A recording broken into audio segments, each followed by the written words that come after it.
கடலூர் மாவட்டத்தை சேர்ந்த 3 மீனவர்கள் 6 நாட்கள் கடலில் தத்தளித்த நிலையில் உயிருடன் மீட்கப்பட்டுள்ளனர். கடந்த 3ஆம் தேதி மீன்பிடிக்க சென்ற ரமேஷ், மனோகர் மற்றும் நாகவேல் ஆகியோர் கரை திரும்பாததால் கடலோர காவல்படை, மீன்வளத்துறை மற்றும் பல்வேறு துறைகள் இணைந்து தீவிர தேடுதல் பணியில் ஈடுபட்டன. இந்த நிலையில் தாழங்குடா கடற்பகுதியில் சிக்கியிருந்த அவர்களை சக மீனவர்கள் கண்டுபிடித்து கரைக்கு அழைத்து வந்தனர். படகில் ஏற்பட்ட பழுது காரணமாக அவர்கள் கடலில் சிக்கியிருந்ததாக கூறப்படுகிறது. உடல்நலக் குறைவால் பாதிக்கப்பட்ட மூவரும் கடலூர் அரசு மருத்துவமனையில் சிகிச்சை பெற்று வருகின்றனர்.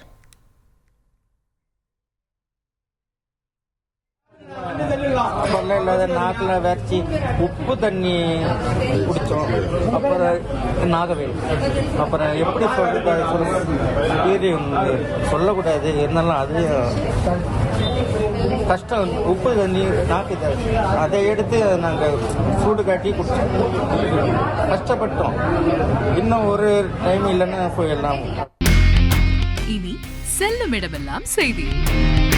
தந்தி டிவியின் வாட்ஸ்அப் சேனலை ஃபாலோ பண்ணினா செல்லருக்கும் இடமெல்லாம் செய்தி. இதோ QR கோட் இப்பவே ஸ்கேன் பண்ணுங்க, ஃபாலோ பண்ணுங்க.